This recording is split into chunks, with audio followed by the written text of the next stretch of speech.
da mensagem desta manhã. Continuamos a acompanhar o nosso irmão Lucas.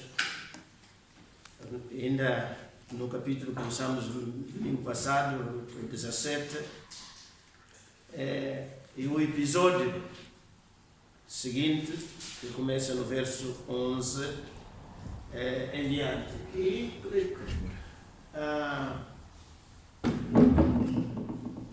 vamos ler em conjunto, meus irmãos. E aconteceu que, indo ele a Jerusalém, passou por meio de Samaria e da Galileia. E entrando numa certa aldeia, saíram ao encontro 10 homens leprosos, os quais pararam de longe e levantaram a voz dizendo: Jesus, Mestre, tem misericórdia de nós. E ele, vendo-os, disse-lhes: ide e mostrai-vos a sacerdotes. E aconteceu que, indo eles, ficaram limpos. E um deles, vendo que estava são, voltou glorificando a Deus em alta voz. E caiu aos seus pés, com o rosto em terra, dando-lhe graças. E este era samaritano. E respondendo, Jesus disse: não foram 10 os limpos? E onde estão os 9? Mais uma vez, estamos diante de um texto que todos nós conhecemos e muito bem. Por uma questão de ajuda da memória, podíamos dar como título esta porção o seguinte: se a miséria junta, porque a graça o não pode fazer. Digamos, se a desgraça consegue juntar, consegue reunir, consegue congregar, então, por que a graça não pode fazer também? Meus irmãos, vemos, é a segunda vez que de forma clara, direta, o texto bíblico diz que nosso Senhor Jesus Cristo, nas suas viagens de norte a sul, de sul a norte de Israel, faz questão de passar por Samaria. E é interessante o texto bíblico enfatizar sempre não passar por cima disto. É porque há um propósito, há uma razão. E como dizia o apóstolo Paulo, e há pouco foi lembrado do nosso irmão Ismael, tudo quanto foi escrito para nosso ensino foi escrito. Quem pode visualizar na parte final da sua Bíblia aqueles mapas, que é fácil de ver que o mapa da Palestina, no tempo de Jesus Cristo, nós temos no norte a Galileia, no centro Samaria e a Judeia no sul. Portanto, Jesus está no norte, na Galileia, precisa de ir a Jerusalém, que é, chamemos assim, a província do sul. Podia perfeitamente, como muitos judeus o faziam, muitos do sul o faziam, contornar para evitar entrar ou passar pelo território de Samaria. Mas diz aqui que aconteceu que, indo ele a Jerusalém, ele está na Galileia, o destino é Jerusalém, passou pelo meio da Samaria e da Galileia. A Galileia não havia problemas, mas com os samaritanos já sabemos como é que aquilo funcionava entre judeus e samaritanos. Meus irmãos, outro dia lembrávamos isto. Apesar dos portugueses e espanhóis não moram de amor uns pelos outros, apesar de tantos anos de história. Mas também dentro da Espanha temos os catalães, temos os bascos, temos os galegos e outros povos ali. A França, nós temos, digamos, os franceses de primeira, depois temos os da Córcega. É assim. O Reino Unido, sabemos que é Reino Unido, mas muitas vezes aquilo está mais por fita cola do que propriamente uma grande consistência. Os escoceses sempre quiseram se separar, já estiveram separados. Os irlandeses, Irlanda do Norte, claro. E por aí adiante. Enfim, é um fenômeno mundial. É um fenômeno mundial. Nós tivemos depois, 25 de Abril, aqui o caso das Açores e da Madeira, também quiseram se separar. Mas aqui entre judeus ou israelitas e samaritanos, o problema era um problema muito sério, porque as divisões eram profundas, religiosas, étnicas, ou de raça, de cultura, enfim. Mas Jesus, lembramos lá em João 4, quando Jesus Cristo aborda a mulher samaritana, e ela fica espantada e reage desta maneira. Não percebo como é que tu, primeiro, és homem. Não devias meter conversa comigo, sou mulher. E em segundo lugar, és judeu. Porque nós, samaritanos judeus, não comunicamos, não falamos, não conversamos, não temos qualquer ligação. E diz o verso 12, e entrando numa certa aldeia,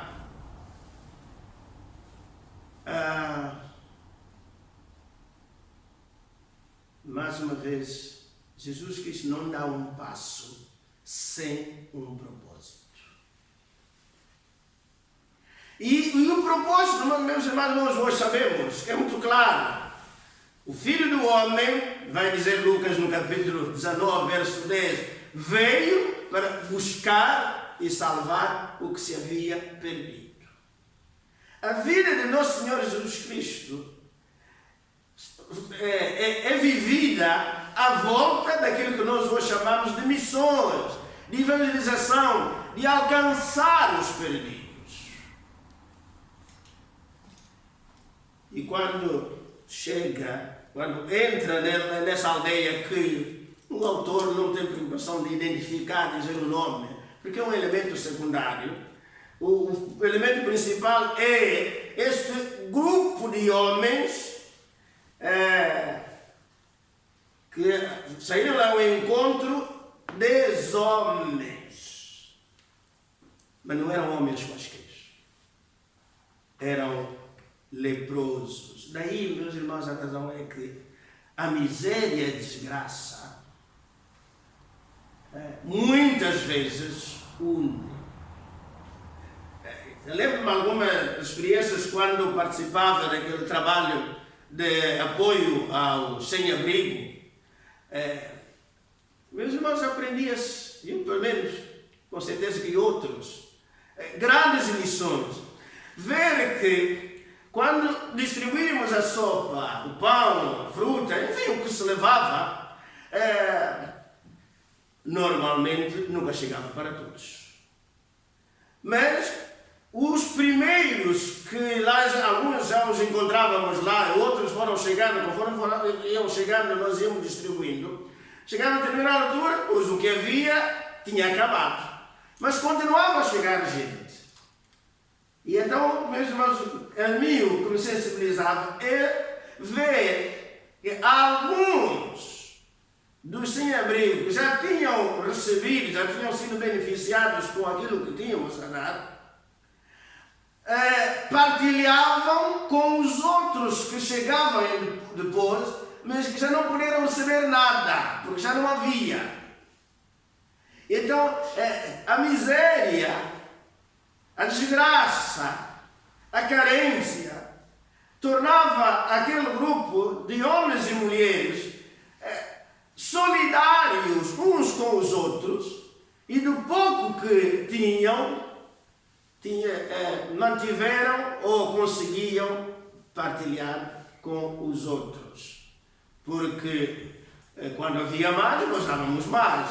Às vezes era duplicar ou a triplicar, mas ao chegarem aos outros, dizem, olha, toma lá que eu tenho mais. E a pergunta é então, por que a graça, a bênção, não pode ser partilhada também? Bem, 10 homens leprosos. Meus irmãos, se nós formos a Levítico, no capítulo 13, a partir do verso 45 até 59, temos ali a norma, as orientações que Moisés, inspirado por Deus, deixou, como os leprosos deviam ser tratados e como os leprosos deviam eles mesmos agir, se comportar, viver.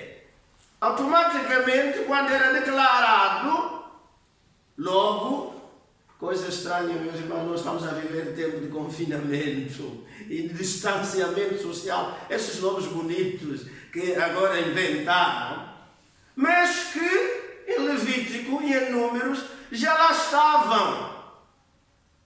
Levíticos 13, 45 a 59 e Números 5, verso 2, está lá de uma forma clara. Quem tinha sido diagnosticado problema da lepra, automaticamente, de imediato, era obrigado a manter o distanciamento. Só que não eram 2 metros como nós hoje, meus irmãos. A Bíblia não diz expressamente a distância, mas na cultura judaica, os estudiosos chegaram à conclusão que seria sensivelmente 50 metros. 50 metros de distância que tinha que manter. O leproso tem que estar distante dos não leprosos, manter-se a distância de pelo menos 50 metros. Agora, meus irmãos, este grupo tinham formado uma espécie de uma associação de miseráveis. Um clube, uma fraternidade, uma coletividade de miseráveis, de marginalizados, de rejeitados. E o que é mais interessante ainda, meus irmãos, é que mais à frente Jesus Cristo vai identificar a origem de um desses leprosos.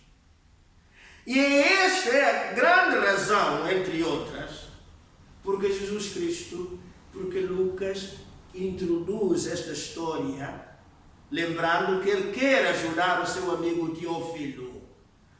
E é candidato a um cristão, a um discípulo de Jesus Cristo, como o discípulo de Jesus Cristo deve ser, como o discípulo de Jesus Cristo se deve comportar, como deve ser a mente ou a mentalidade, a ideia do cristão, do discípulo.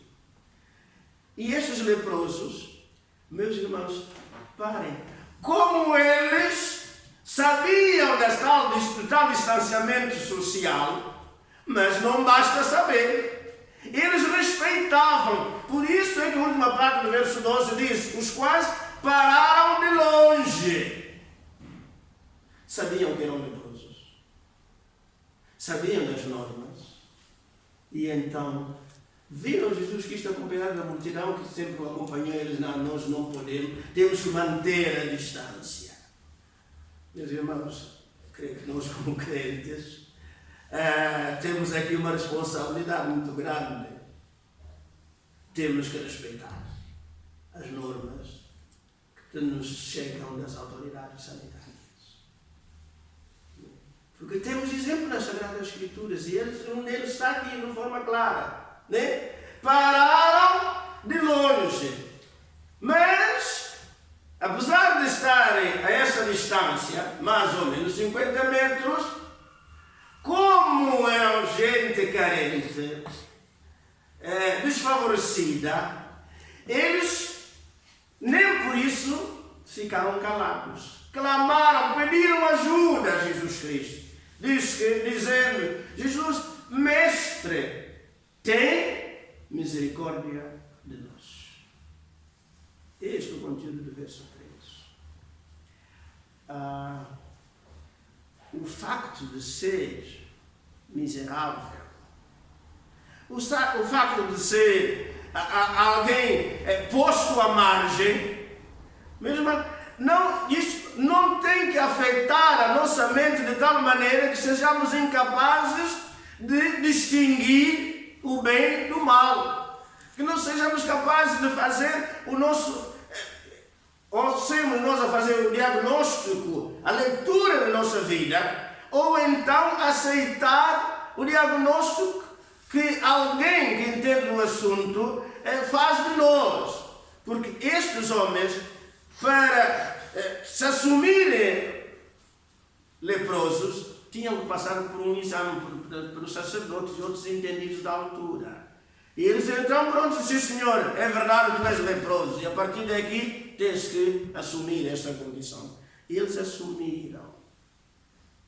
A palavra de Deus nos diz, meus irmãos, conhecemos o texto que são os doentes é que precisam de médicos. Marcos capítulo 2, verso 17. Marcos 2, 17. Temos este versículo. E Jesus, tendo ouvido isto, disse-lhes: os sãos não necessitam de médico, mas sim os que estão doentes. Estes 10 leprosos clamam a Jesus Cristo por misericórdia, porque não só que os sacerdotes lhes disseram que eles estavam com lepra, mas eles próprios entenderam e aceitaram e assumiram que era esta a sua situação. E daí eles clamarem por misericórdia, procura. Irmãos, sabemos que então nós os homens, às vezes é tão difícil um homem ir ao médico. É preciso que a esposa, meus irmãos, eu conheço homens em que a esposa tem que marcar a consulta para o marido de forma clandestina. Saem de casa e dizem: vamos dar uma volta, e depois acabam por ir parar ao consultório, porque o homem não quer, irmão. Mas estes foram diagnosticados, estavam leprosos, e na primeira oportunidade que eles têm a mão a pessoa de Jesus Cristo, eles: nós somos leprosos, tenha misericórdia de nós. E meus irmãos, há tantos, até nas nossas próprias casas, ou o marido, ou a esposa, ou o filho, ou a filha, ou os pais, e enfim, toda a gente diz que precisa de médico, que precisa de ajuda, que precisa de bater, e a própria pessoa bate o pé dizendo que não, que não, que não, que não, que não, que não, que não.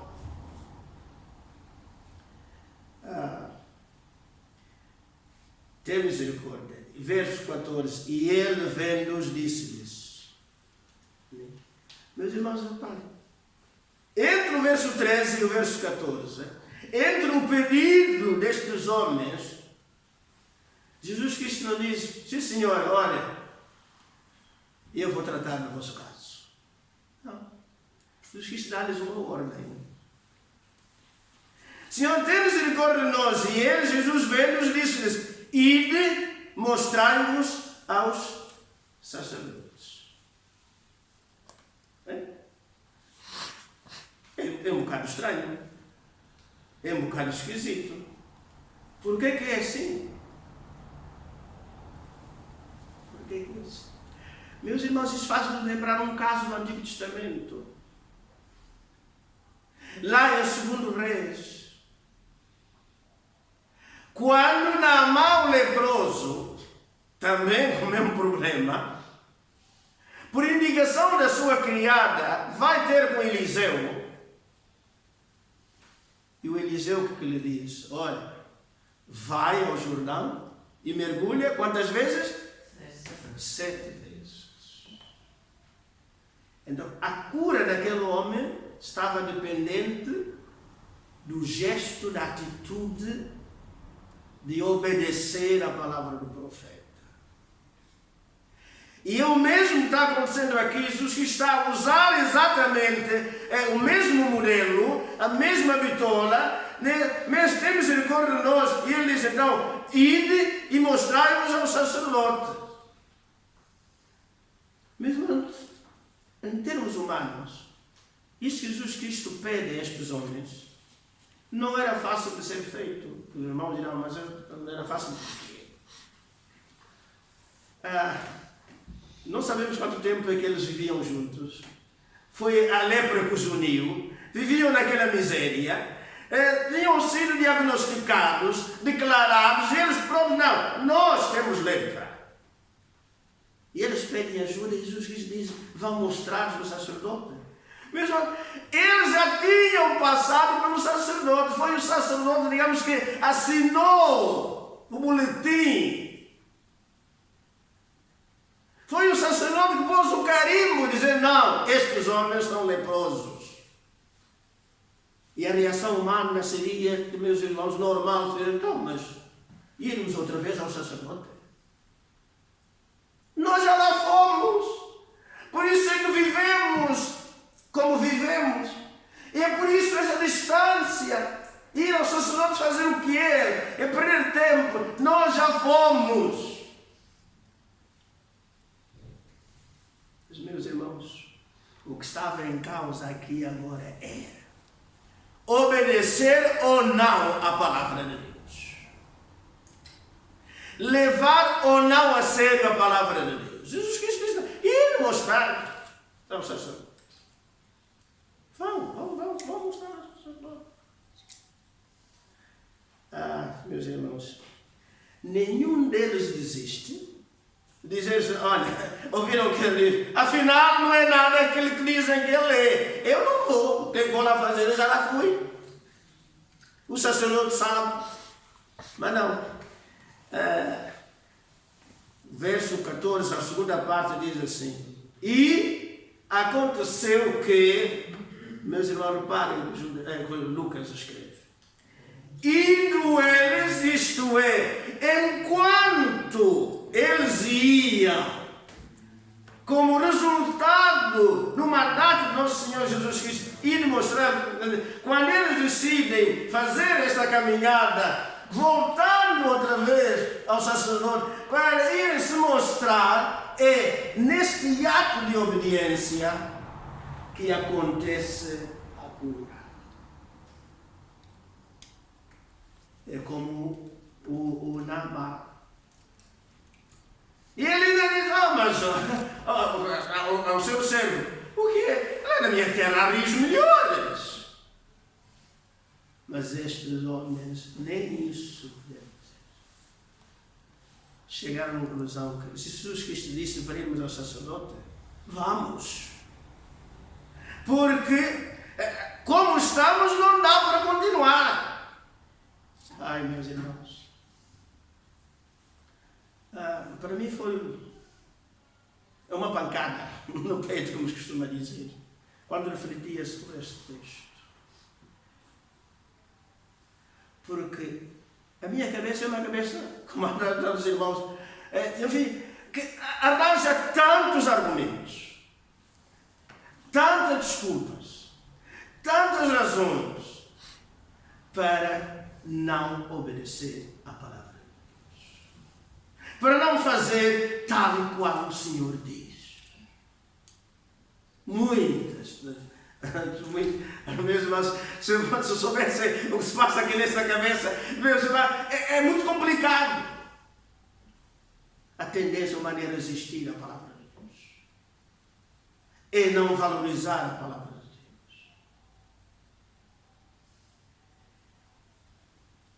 E aconteceu que, indo eles, enquanto eles iam, enquanto eles obedeciam,